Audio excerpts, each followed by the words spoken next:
She burst through the door so hard the picture frames rattled, shouting, "Logan, why is there a for sale sign in our yard?"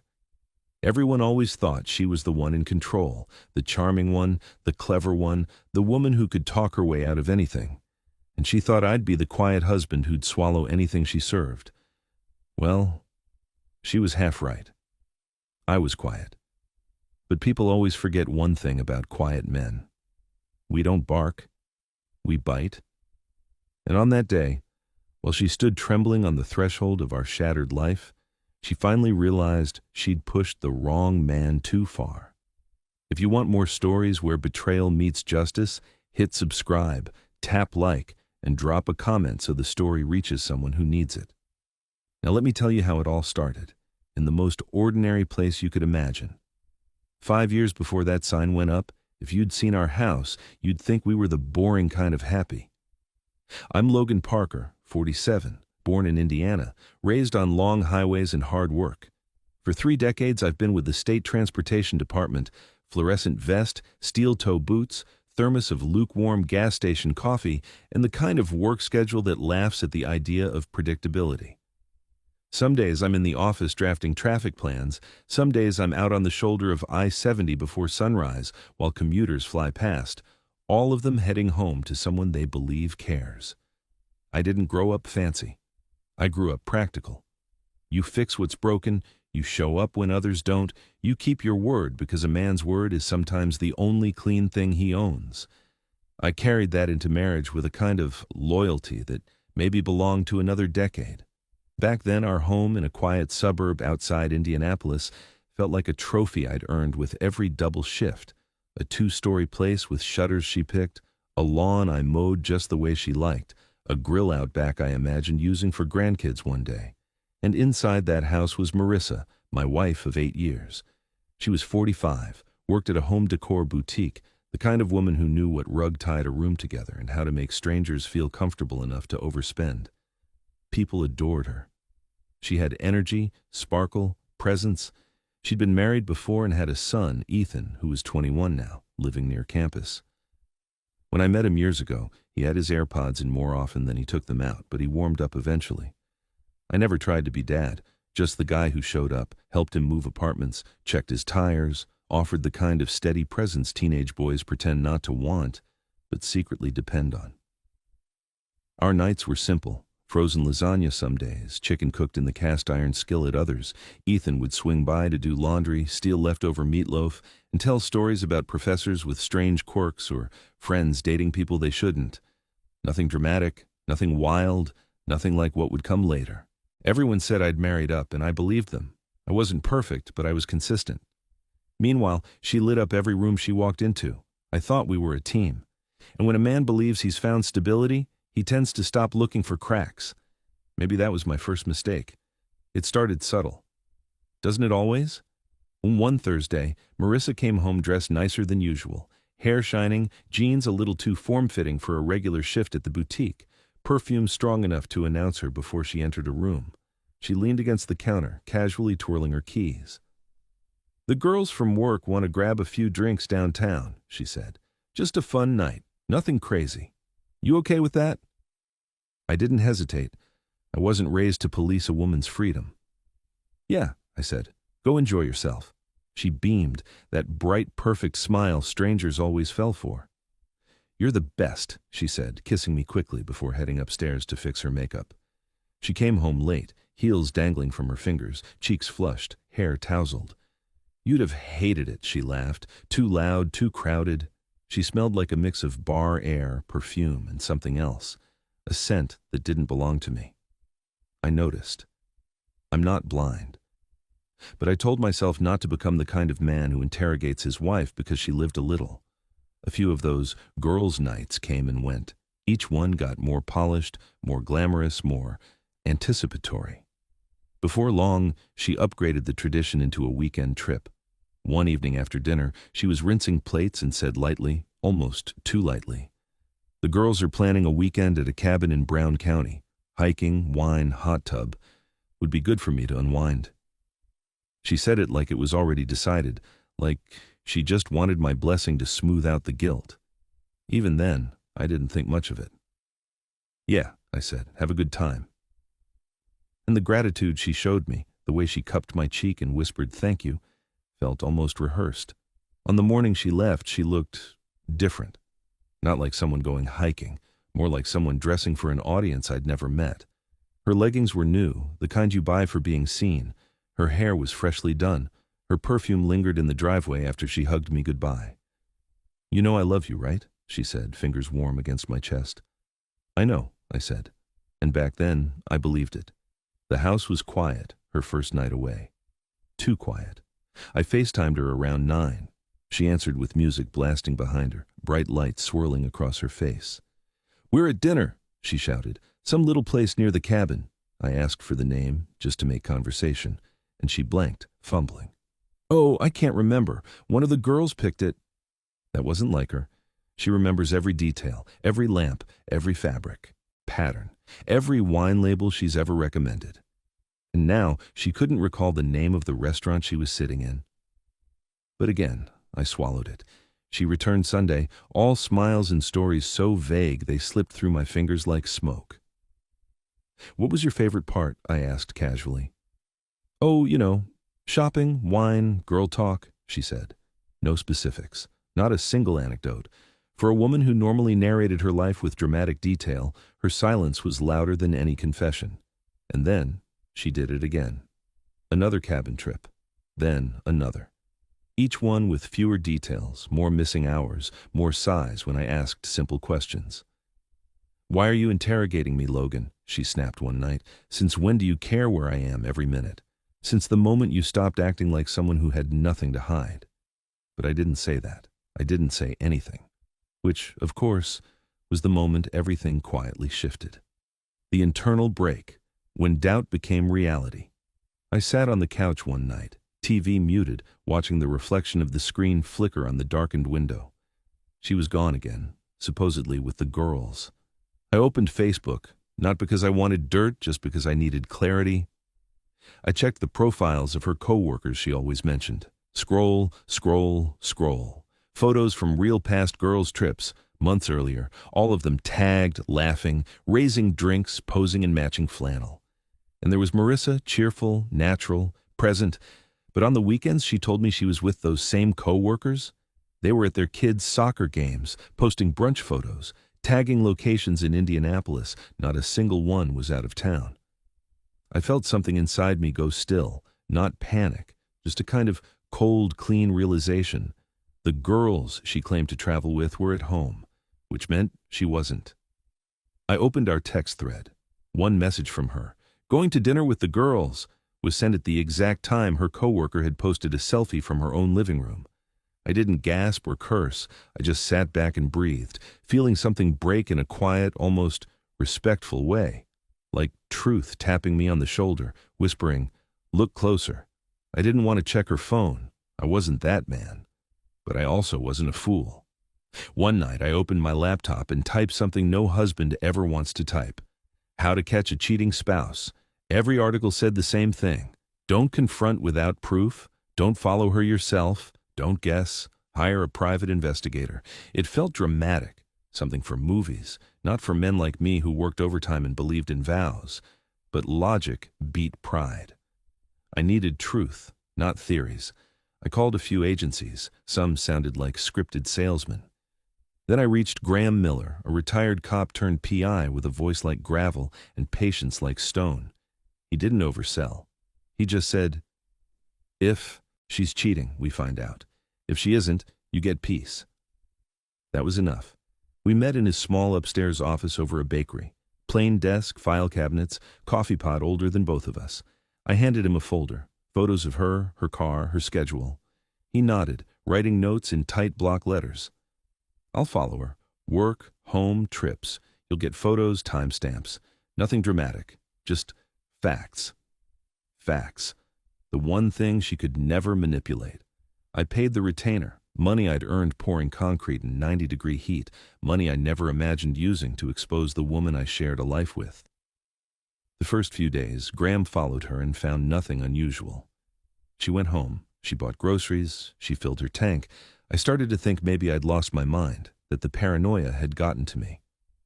Then one Tuesday, sitting on my couch after a long shift, I got a text. "She's not going home." My chest tightened, but my mind stayed eerily calm. "Where's she going?" I typed. A moment passed. She just pulled into a hotel off the interstate. Then came a photo. Her car, her exact plate. Under a neon hotel sign I'd driven past countless times.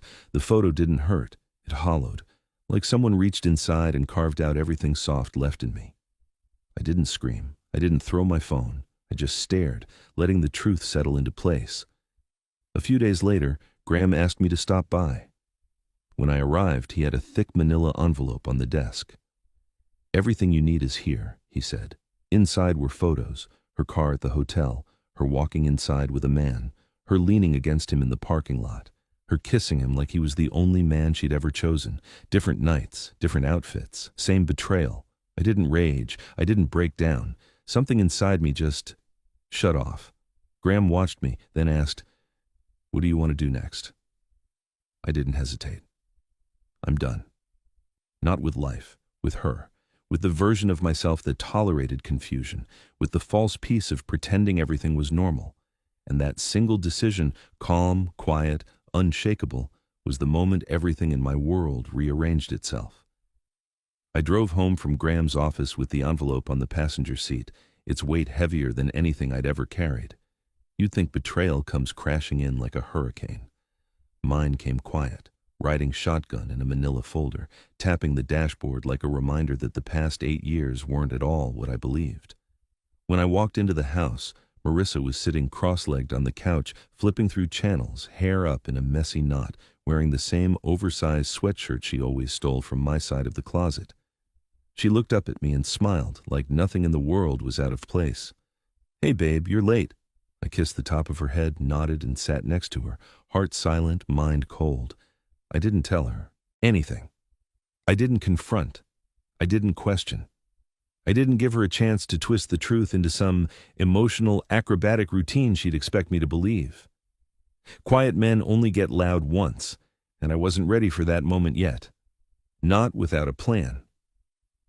That night she curled against me like always, leg draped over mine, breathing slow and soft. And I stared at the ceiling thinking one thing over and over. She has no idea who she's lying next to tonight. The next morning, before the sun was even up, I made a call that would change the entire trajectory of my life. Divorce attorney. The receptionist at the office transferred me to Alyssa Grant, a seasoned lawyer with a voice that sounded like she'd walked through enough broken marriages to know exactly how to navigate the ruins.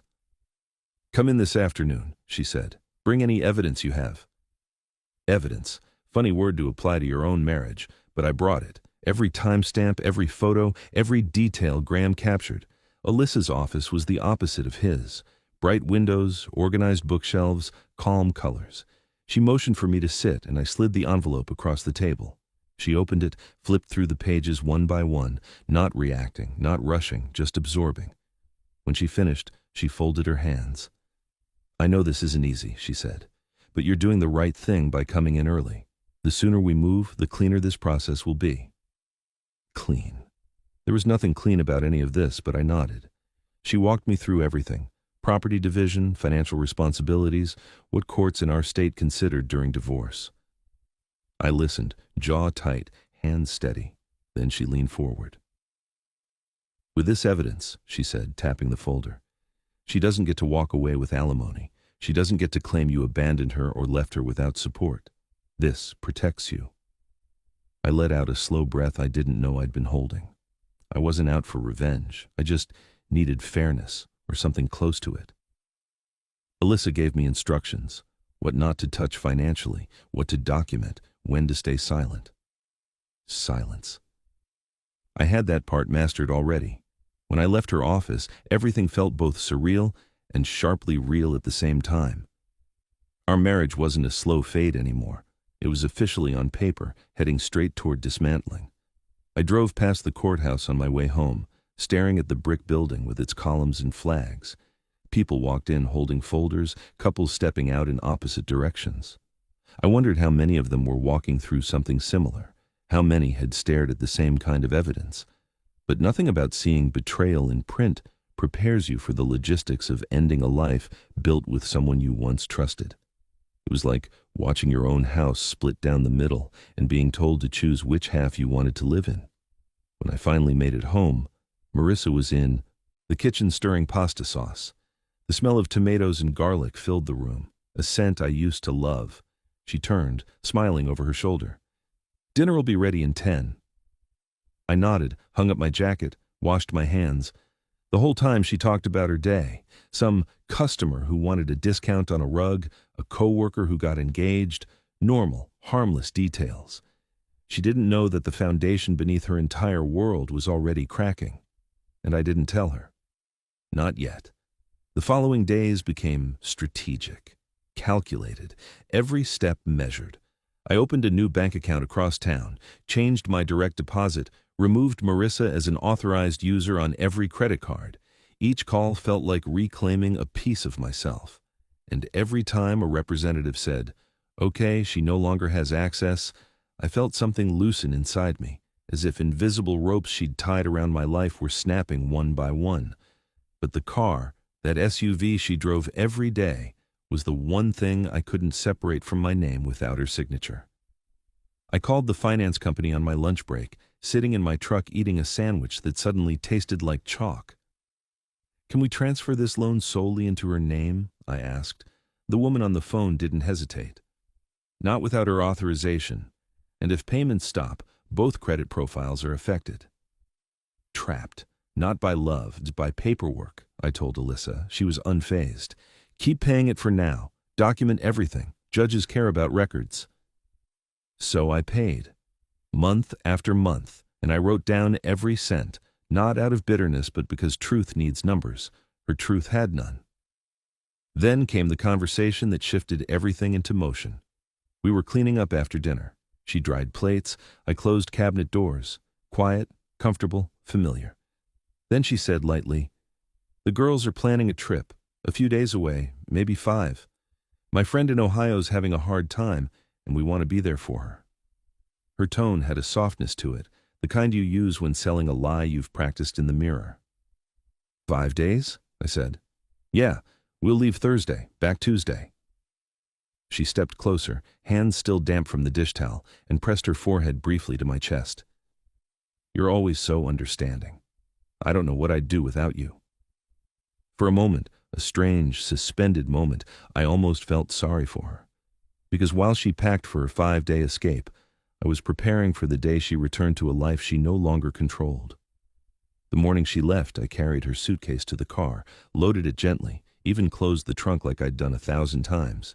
She kissed me quickly, hopped into the driver's seat, waved, and drove off with the same confidence she always carried, the confidence of someone who believes she'll never face consequences. The second her car turned the corner, I pulled out my phone and called Alyssa. "It's time," I said. "I want out of this house. I want it sold." I told her everything, how the walls felt contaminated with lies, how every room held echoes I didn't want to hear anymore. She didn't argue. "We'll file an emergency motion today.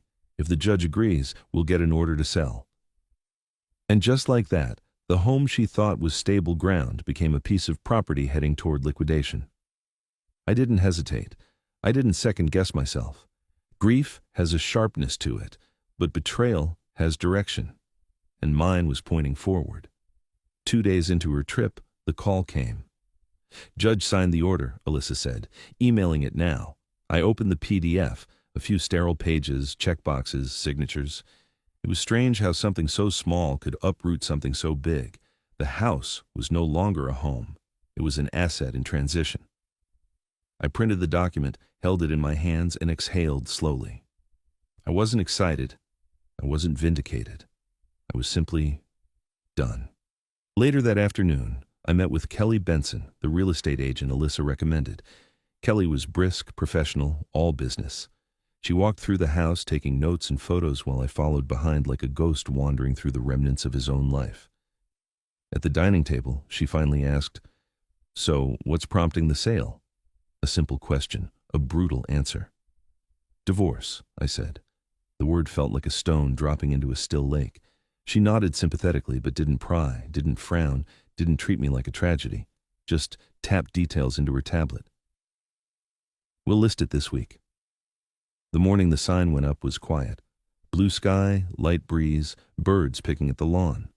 A man hopped out of a branded SUV, carried a wooden post to the front yard, and hammered it into the soil. Each strike felt like punctuation. By the time the "For Sale" sign was locked in place, the house no longer looked like mine. I stood behind the curtain watching the man walk back to his vehicle, and when he drove away, I stepped outside. The sign reflected in the morning sun, bold and final. I stared at it for a long time. That simple piece of plastic told the truth louder than either of us had in years. Inside, I moved through the rooms gathering the parts of my life I intended to keep. Personal documents, clothes, the fishing pole my father gave me, a few photos untouched by betrayal. I loaded them into my truck and started moving them to a storage unit. Every box removed made the house echo a little more. I wasn't scared of the emptiness. I welcomed it. The quieter the house became, the clearer my mind felt. By Sunday afternoon, everything was in place, papers filed, finances separated, the house listed, the sign in the yard, and the truth folded neatly inside that manila envelope on the kitchen counter.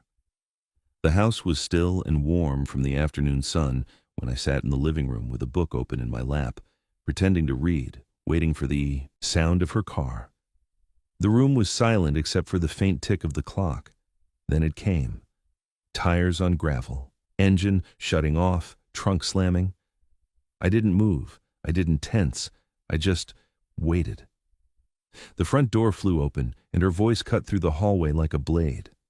"Logan, what is that sign doing out front?" I closed the book and stood just as she stepped into the room, eyes blazing. "You can't sell our house," she snapped. "Have you lost your mind?" "We're selling the house," I said calmly. "We?" she scoffed. "You mean you." I didn't raise my voice. I didn't blink. I simply said, "I didn't do it alone. The court approved it, as part of our divorce." Her entire expression collapsed into disbelief. "What divorce?" she whispered. "This isn't funny." I stepped aside, walked to the kitchen, picked up the envelope Graham gave me, returned and handed it to her. "Open it." Her hands trembled as she flipped it open, and when she saw the first photo, she froze. She stared at the photo like her mind couldn't decide whether to deny it or collapse under it. The next page shook in her hands. The one after that made her knees buckle. She pressed a palm to her mouth, whispering something that sounded like a plea or a prayer, though neither one could save her from what she was seeing. Logan, this isn't what it looks like," she finally stammered, voice cracking. She had used that line on me before. Not those exact words, but the spirit of them. The dismissive smile, the comforting tone, the subtle gaslighting that suggested I was imagining things. But this time, there were timestamps, angles, locations, proof. "That's the best you've got?" I asked quietly. "Really?" Her eyes flicked across more photos, her wrapped in another man's arms, her leaning against his chest, her lips on his, her car parked overnight at a place she'd never once mentioned. Her tears came fast, messy, pouring down the same face that had once made me believe I was lucky. She reached for my arm, desperate for contact. I stepped back before she touched me. That hurt her more than the photos ever could. Because she finally understood. I didn't see her as my wife anymore. She wasn't someone I was trying to hold on to. She wasn't someone I wanted an explanation from. She was someone I was done with. Her crying grew louder, sharp and theatrical, as if noise could undo what silence had exposed. "We can fix this," she pleaded. "We can go to counseling. I can explain. I can change." I held up a hand, cutting through her words. "No. You made your choices, and I made mine." I watched the realization hit her like cold water. I wasn't asking anything of her. I wasn't debating. I wasn't negotiating. I wasn't even angry anymore. Anger is for people still invested. I wasn't invested. I was done. I told her calmly, plainly, what steps I'd taken. The credit cards she no longer had access to. The bank accounts she couldn't see into. The insurance policies she no longer benefited from. The car payments I'd been documenting. Every line in that ledger was another truth she couldn't escape. At first, she cried harder, but then, as soon as she realized this wasn't about salvaging love but losing comfort, The tears stopped like someone switched them off. Her face shifted into something sharper, colder, something familiar I'd ignored for years. "You can't do this," she snapped. "You can't just cut me out of everything. I've been your wife." I met her glare without blinking. "You've been living a double life," I said, "not with my support anymore." She wasn't heartbroken. She was afraid, not of losing me, of losing the financial protection my quiet loyalty had provided, and seeing that truth in her eyes didn't hurt. It clarified everything. Within days, the fallout began. A ripple through our social circle, except it wasn't the truth spreading first, it was her version.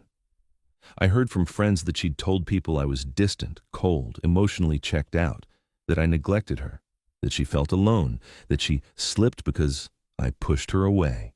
And for a while people believed her. She cried easily, she played fragile beautifully. She had a way of looking wounded that made bystanders instinctively reach for her side of the rope. Even a couple of my friends asked gently whether there was more to the story. That phrase burned. There was more. A folder full of it, and she was counting on me staying quiet to keep looking like the noble one while she painted me as the villain. But I wasn't going to be the fool in her story. I called Graham, asked for digital copies of everything, every photo, every log entry, every scrap of truth. I compiled it all into one document. No yelling, no insults, no narrative beyond dates, times, and images. Facts don't need emotion to hit hard. When it was ready, I sent it to the people who'd been fed her performance, my family, her family, close friends, even the ones who'd drifted toward her version of events. And then I posted a redacted version online with a single-line caption. "Here is the truth." I wasn't expecting applause, I wasn't expecting revenge, I wasn't expecting sympathy. I just refused to let a liar steal another inch of my integrity. The silence that followed was almost musical. All the vague posts she'd made about healing from emotional harm disappeared. Friends who jumped to defend her went quiet or issued half-hearted apologies. My sister called me and said, "I knew something was off with her, I just didn't have proof." Even her own brother sent a message saying, "I'm sorry, man, she shouldn't have done you like that." But the most satisfying shift came from the people who had doubted me. One by one they reached out, voices low, admitting. They shouldn't have assumed, shouldn't have questioned. It didn't inflate my ego. It just restored something inside me that betrayal had cracked. The belief that truth wins when you give it the microphone. Marissa, on the other hand, exploded. She called me screaming, threatening lawsuits for defamation, claiming I'd destroyed her reputation. When I relayed the threat to Alyssa, she actually chuckled. "Let her try," she said. "Truth is an absolute defense." That sentence was like stepping into sunlight after months of shadow. The house sold quickly. Couples walked through imagining futures where ours had fallen apart. The couple who ended up buying it were young, expecting their first child. I watched them walk around the yard, discussing where their garden might go, which room could become a nursery. They didn't see the history buried under the floorboards. They didn't feel the betrayal soaked into the paint. They only saw possibility. And strangely, that made it easier to let go. By the time we closed, the equity was split according to the agreement. Half went to her. It bothered me, sure. But fairness isn't about feeling good. It's about doing right. And I wasn't willing to lose myself to win against her. The final court hearing unfolded with the kind of sterile detachment only legal proceedings can offer. Alyssa presented everything: the timeline, the evidence, the financial trail. Her lawyer tried to paint a picture of a long marriage, a dependent spouse, a man who should provide support. When the judge denied alimony with barely a pause, citing her infidelity and the clear financial records, I felt something unclench inside me. When the judge ordered her to reimburse half the car payments I'd carried alone, it wasn't triumph I felt, it was relief. Fairness, finally, had a seat at the table. After the dust settled, I moved into a small apartment near work. Beige walls, old appliances, nothing remarkable, except that it was honest. I slept better in that cheap place than I had in the house I'd worked years to afford. No lies in the corners, no dread waiting behind the bedroom door. Just quiet, real quiet, the kind that heals instead of suffocates. I started rebuilding my routine, hit the gym after work, went fishing on early Saturdays, took long drives with the radio low and the windows cracked just enough to feel the air shift. I started reconnecting with the man I'd been before marriage rerouted me, not because I wanted to be younger, but because I wanted to be whole. People talk about midlife crises. Mine wasn't a crisis, it was a resurrection. Did I miss marriage? Sometimes, but only the idea of it, the partnership, the trust, the shared future. Not the version I lived. That version was smoke and mirrors, and I'd walked through enough fog to recognize the difference. About a year after the divorce, I came home from a long day and checked my mailbox. Bills, a grocery flyer, and a plain white envelope with no return address. I almost tossed it until I recognized the handwriting. Marissa's. I sat in my truck, engine idle, and opened it.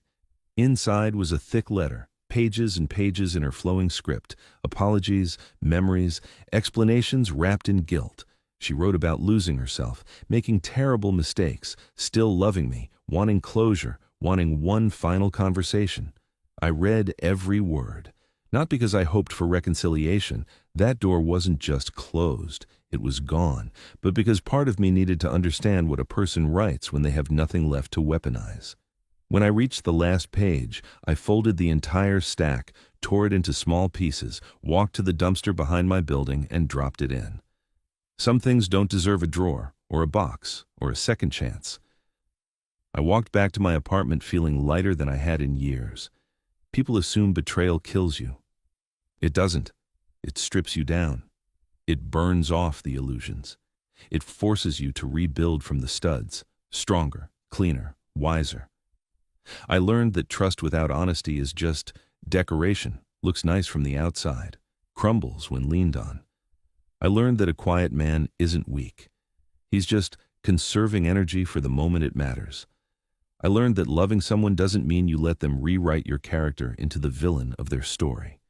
And most of all, I learned that walking away isn't losing. Sometimes it's the only victory that counts. I still remember the moment she saw the for sale sign in the yard, her face going pale, her voice shaking, her world tipping. She thought that sign meant the end of our marriage, but for me, it was the first honest thing standing in front of that house in years. That sign wasn't the end.